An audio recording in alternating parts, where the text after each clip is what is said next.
The African sun hung mercilessly over the vast savanna, turning the sky into a tapestry of molten gold and deep crimson.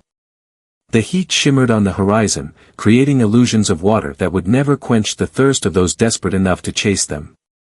Beneath this blazing sky, a lone lion trudged forward, young, once strong, but now teetering on the brink of exhaustion.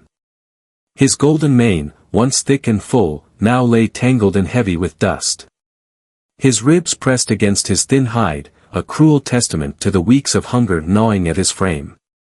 His powerful legs, once capable of chasing down prey with ease, now trembled with each uncertain step. This was not his home. He had wandered too far.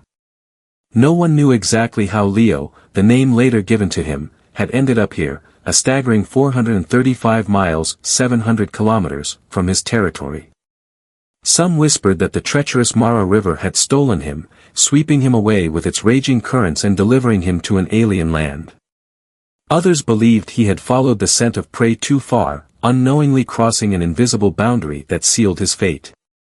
For days, perhaps weeks, he had been utterly alone. No pride to hunt with. No watering hole to drink from. No safety in numbers. Each failed hunt weakened him. Each empty night gnawed at his resolve. Once a fearsome hunter, now a starving beast, driven forward only by the primal need to survive.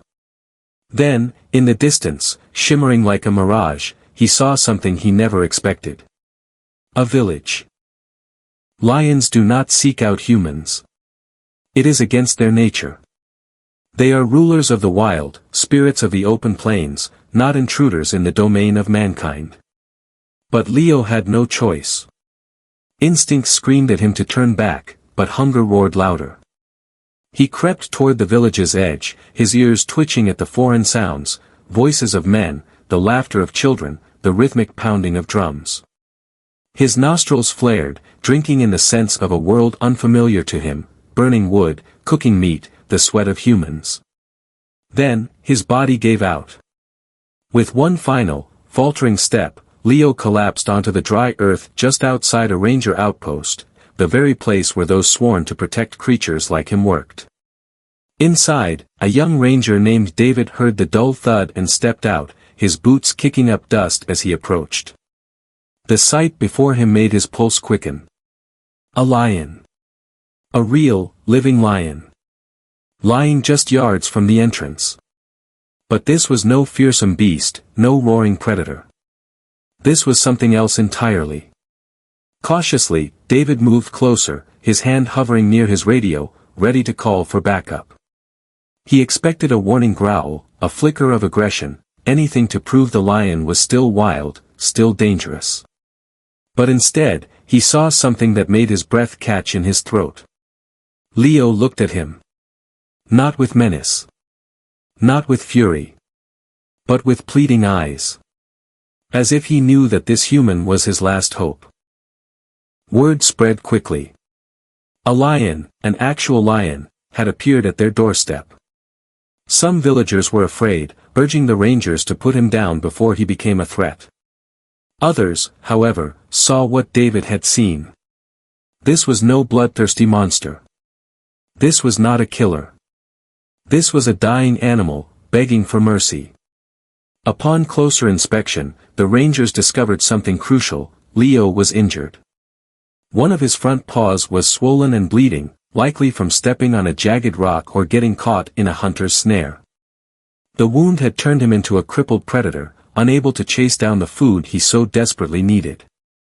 The village made its decision. They would help him. Farmers brought fresh meat, carefully laying it at a safe distance. Leo, though weak, hesitated. But hunger clawed at him, and at last, he accepted their offering, tearing into the food with trembling jaws. Days passed. The villagers, who had once feared him, now took turns watching over him. He was no longer just a nameless beast. They called him Leo. And though his golden eyes often drifted toward the horizon, longing for home, there was something new in them now. A flicker of trust. As Leo's story spread, conservationists and government officials took notice. The truth was clear, Leo could not stay here. This was not his home. But how could they return him? The distance was too great. Releasing him here would mean certain death. He would be lost, unable to find food, unable to navigate back to his pride. There was only one solution. A helicopter. Governor Joseph Ilich and the Kenya Wildlife Service arranged a daring rescue mission. A massive transport cage was built, sturdy, reinforced, and secure. A helicopter was secured.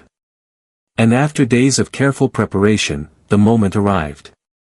Leo was sedated, gently placed inside the cage, and lifted into the sky. The journey home had begun. The flight was supposed to be simple. But nothing about Leo's journey had been simple.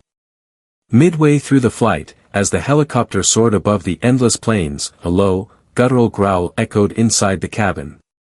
The Rangers froze. Then, a loud thud. Leo had woken up.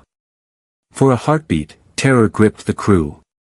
A fully conscious lion, confined in a metal cage, thousands of feet above the ground. If he panicked, if he thrashed, if the cage gave way, disaster was inevitable. But then, something extraordinary happened. Leo did not roar. He did not lash out. He simply looked. His golden eyes swept over the unfamiliar faces around him, taking in the whirring machine, the cold metal bars, the vast sky outside. And then, as if he understood, truly understood, that these humans were trying to save him, he lay back down. The rest of the flight continued without incident. When the helicopter landed, the cage door was opened. For a moment, Leo hesitated. Then, the scent of home filled his nostrils, and with a final glance at the humans who had saved him, he bolted into the wilderness, vanishing into the golden grasses. The mission was a success. Months passed. Life in the village moved on. Then, during a harsh drought, disaster struck. A herd of desperate elephants, driven by thirst, stormed the village, trampling crops, crushing homes, endangering lives. Then, a roar. From the shadows, Leo emerged. Stronger. Fiercer. No longer weak. No longer lost. He stood his ground, roaring his defiance, driving the elephants away. His mere presence, his sheer will, was enough to turn them back. The village was saved. Then, as swiftly as he had come, Leo turned one last time, meeting the eyes of the people who had once saved him. With a final, knowing gaze. He disappeared into the wild, forever. But his legend would never fade. Leo, the lion who had once needed rescuing, had become the savior of those who had saved him. The king had returned. Leo's journey is a testament to the resilience of the spirit, the power of compassion, and the cyclical nature of kindness. His struggle, from despair to redemption, reflects the universal truth that we all, at some point, face moments of vulnerability where we must rely on the kindness of others. The villagers' decision to help him, despite their fears, reminds us that empathy transcends species. It is the very force that binds humanity together. In life, we often encounter individuals who, like Leo, are lost, wounded, or in need of a second chance. How we respond to them defines our character. Moreover, Leo's return during the drought teaches us another invaluable lesson: when we give selflessly, the universe often finds a way to repay us in unexpected ways. Helping others, even when they seem different from us, can create bonds of trust and inspire future acts of courage and generosity. Whether in friendships, communities, or even global efforts to protect our planet, Leo's story reminds us that kindness is never wasted. One act of compassion can echo far beyond what we can see. Sometimes, it even comes back to save us when we need it most.